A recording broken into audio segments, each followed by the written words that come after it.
So this video is a follow up to the video that I did earlier this morning around 9:15 UK time. Well, now it's 3:30 UK time, 4:30 here in Spain, and I just thought I would go over what had happened so that people that watched the how I do things, and then obviously not every single time are you going to get the correct bias, but as long as you get the bias right more often than not, and it's a clear bias, and you wait for technical reasons to get in the trade, then you will be more than likely a solid trader as long as you manage the trade properly. That's the other key. Don't just expect the price is going to go from your entry to your final main target without any kind of pullback or resistance. It's just not the case. So as you can see, my green flags that I put on the pairs, all of them are still green as of just now. The Aussie yen, New Zealand yen, CAD yen all had a stronger push, but now they're starting to pull back. And the pairs that I was looking for shorts, again, it's similar in the way that, well, they've gone nice, but they're starting to pull back. That is why I am a day trader, because I feel that in forex, price goes in your direction, it gives you that impulse, but then a lot of the times, a lot of that original impulse is like brought back on the lower time frames at least once or twice before then making the next push, because the daily range is so high that unless it's something that's really really strong like pound yen today, which has just gone off like a rocket, usually price, even though it looks like a momentum candle in the daily, it still is a range on the lower time frames that are filled multiple times. So that's why it's important to get in buy low and sell high areas. So I'm just going to go over the two trades that I took today. So I took pound yen long and I took dollar Swiss short.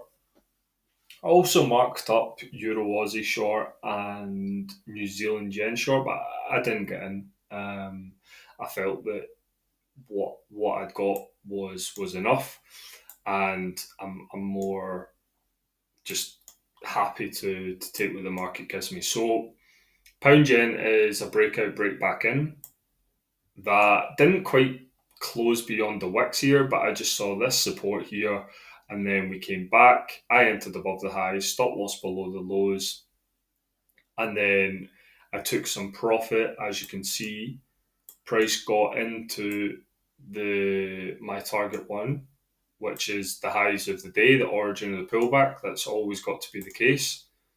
So this here is high of the day. You can see here that it comes in high of the day at the time, resistance, origin of the pullback. That's got to be your management point one. That's what I said in the video, that would be my management point one if I was to get in the trade. Then obviously we had a bit of a pullback. I moved my stop loss just below this candle here, so just took off a pip or so, and price then came back to my entry point, and I was going to close some more of it in case it wanted to come back down into this area, but we continued, and it was a nice trade. We got back up into these highs, but we broke through, did a sideways movement. So rather than a break and retest, we just went sideways. The momentum was too strong, and that ended up being a really nice trade to start the Monday.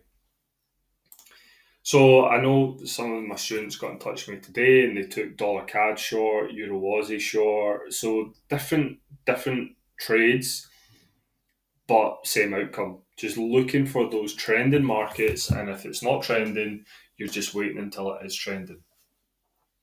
So that's pound yen. I did mark out New Zealand yen where I was going to enter, but I didn't enter it.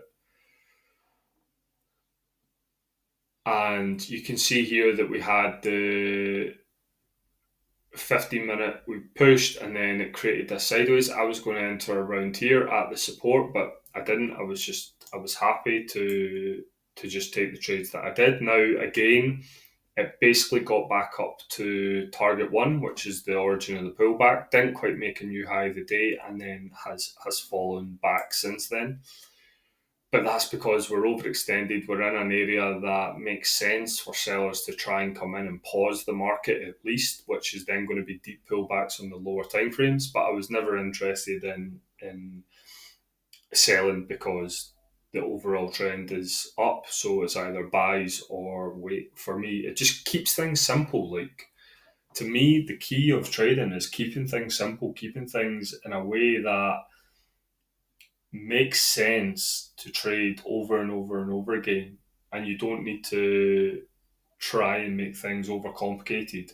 I feel that a lot of people overcomplicate things, and they actually know the general bias, they know what they're generally doing, but they just overcomplicate it by changing different types of trades, not using the same rules for different trades, and just in general just overcomplicating things or expecting price to get to their kind of, with this whole new way of thinking of like really large risks or rewards. People are just assuming that price is going to go from their entry to their main target point, like 1 to 50 away or whatever. They say they're having 2 3 pips, and then they're aiming for like 100 pips, and all of a sudden it's like, yeah, it's going to go there without any kind of hassle. Well, I'm sorry, but it's not. But the thing is, with what's available today in the market, you can make it possible to trade well, and you don't need to overly complicate things. So I'm just going to look at the other pairs as well. You can see pound dollar. I had longs. This was an area that had my stop loss. Unfortunately, I didn't get this one as well as pound yen, because it has gone off as well, really strongly, but just wasn't to be. I don't like to force trades. I just like to take, as I say, no more than three per day, and maybe it is something that is a disadvantage to me, that I don't just take it. Like, if the setup's there, I do like to then take into consideration what I've already been taking, what I'm already in. Kajen was another we were looking for longs. Again, it's that 15-minute break on and retest of structure. Now, Kajen didn't respect the break and retest. Came into the 1 hour support. I was looking for possible longs from the 1 hour support. Now, I stopped looking after I took these two trades, but to me, this candle here shows a slowdown after a strong bearish candle. Then obviously this is now a buy low area. At the time, that would have been below the lows of the last 4 hour, but the last 4 hour in an impulsive area, it's quite a it's you would definitely want to be aware of the kind of candle that you were trading into, because I'm not really one that says that one wick candle like this is a reason for a reversal, but it's definitely showing real signs of sellers. The price could have easily gone back up to the high of the day, but it just wasn't to be. But this area here on the lower time frames is like a buy low area, because you've seen the slowdown. You enter, put your stop loss below the lows of that 1 hour candle close, and then your first management point has to be this kind of resistance area, because prices close back below it. So then you get a strong bullish candle, and then obviously you get another deep pullback into the support area, and then you get that pop. Now, if I was to look at the 15-minute,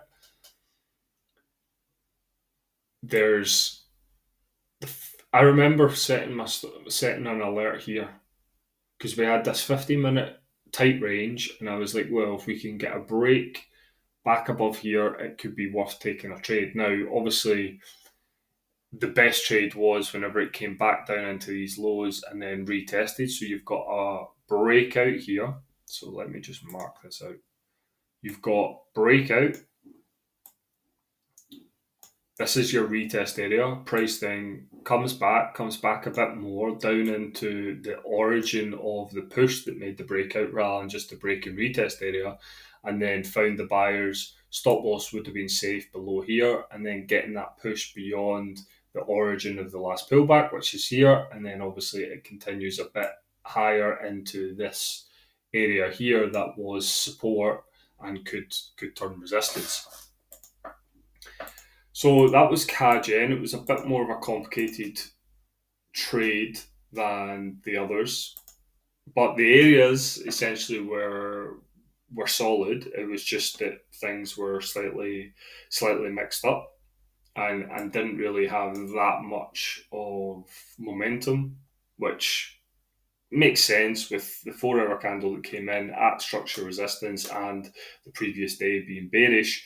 It makes sense that price would struggle, but there's no reason why it still can't take out these highs. I just am at a point now that I'm not interested in entering because of the time of day. I just feel that it can just go sideways now. Dollar Swiss was the other trade that I took. Now, for me not really trading Swiss pairs before, like I said in the morning, that this is this kind of market is ideal for my way of trading. This kind of real strong trend that just makes sense to take the trade. Now, where is, I don't know where the delete, I don't know where the wee quick menu is to delete it, so I need to, sorry about this. Well, let me just, there. Okay, so dollar Swiss. Whenever we were looking at it this morning, I said how we were in a tight range, nice impulse previous, tight range, and then that was your sell high area, that the alert was there.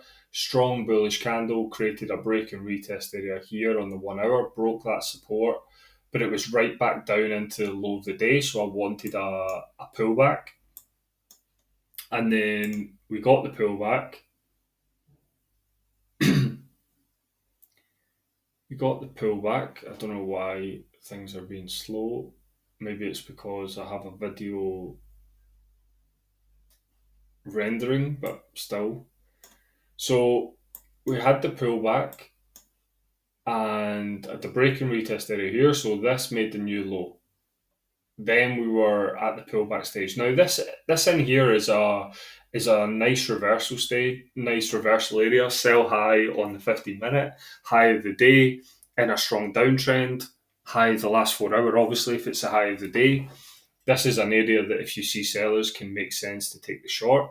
Now it does make a new low, and then we have this support that could turn resistance. I saw 1, 2, 3 wick rejections, this sideways candle, and then the start of the new 1 hour. I put my stop loss above the highs of the previous 1 hour because it's a continuation trade. It's not a reversal trade. So I shouldn't need protection on the 4 hour. And then obviously we got a new low. So we got a new low here. About an hour or so later, I took some profit off, moved my stop loss to just above the high of the candle that I've entered on. Price again, just similar to pound yen, came close to my entry again, and then we got a nice pop to make a new low of the day. I took most of the profit off here, and we ended up just going sideways and then popping back up. I'm still in some of the position,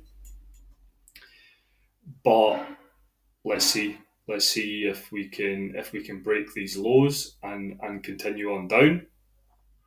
But we are, as I say, overextended on the 4 hour. We're definitely needing some kind of pullback. But again, I'm not looking to buy. As I said in the morning video, it was sell or nothing for me. So I'll just look at the other ones that I was saying about this morning. So there was sales on Euro New Zealand, but again, you can see that it's just what I was saying this morning, because of where it is and the kind of tight range that it's in. It's not really the cleanest, but this was the area that we were looking at this morning. So price came into here, reacted. I thought it would either react from here or up in this area, which has basically got hit recently. And then price made a new low of the day, pull back again into that resistance, and then you could have got another push into the lows, into this red area, which I was mentioning as an area that you would have to be aware of anyway, because you can see it's the low of the previous day. It's structure support. You can see that if you don't respect the market and what it's telling you and the areas of it structure, if you're just automatically every time you get in a trade expecting price to break through these structure areas, you're going to give yourself a lot of hassle, because you're going to go in a bit of profit and then you're going to think, right, it's going to keep going. But that's just not the way, especially whenever you're in a tight range on the 4 hour, tight range on the daily. You've got to be more aware of the immediate structures, your target 1, target 2, target 3. And then Euro Aussie was the other one I was talking about. It was breaking through this area, and then it's ended up going to the next zone down, which is strongly reacted from. Again, this is where your management has to come in, making new lows of the day, and then shows some slowdown with the sideways 1 hour candles, and then you get a nice pop to the upside. But I know a few people that I work with, a few students that managed to be able to take this trade. There's no reason for buying. Okay, counter trend moves are going to happen, but as I say, I'm someone that trades with the trend, and I'm either taking the trade with the trend or I'm letting price do its thing to then tell me whether it's still in trend or whether it's counter trend that then could then turn into a with trend move at another point. So yeah, that's that. I mean, there is a case for you see this 4 hour candle and looking for a kind of reversal counter trend trade and getting in right at the lows of the day, or else I definitely wouldn't be taking it. But for me, they just aren't trades that need to be taken. You don't have to take them. Just trade with the trend and just be aware of where areas of resistance can come in and what 1 hour candle closures are telling you about the momentum and about price whilst you're in the trade. And then just don't get greedy. Don't expect price to go from your area of entry to your kind of target 3 and beyond without any kind of pullbacks, and you'll do very well. So I hope I hope this video has helped you and just kind of shown you the kind of before and after in terms of the analysis that I made, the analysis video that you can watch, and then how that's then turned out. I'll put the analysis video, if you're seeing this first, I'll put the morning video link in the description so that you can watch it. But yeah, I hope that it just shows you how price goes from A to B, and all the pairs that I have flagged out, all of them have done the kind of buy. The main move of the day has been the bias that I predicted, that I analysed. It's just about then making sure that you're strong versus weak, kind of currency wise, and that you're not expecting price to just keep on making strong momentum candles every single day, because that just doesn't happen. Because, like for example, Euro Aussie, that would have been a strong candle on the daily just even a couple of hours ago, whereas now it's really pulled back and it's in a support area that can make sense. But you should have been in the trade and mostly out anyway by this point, because the market has came into an area that is definitely a management point that you have to be aware of a reaction from. and it's just about taking profit at the right areas to then get on the next opportunity that arises that fits the plan that you've got.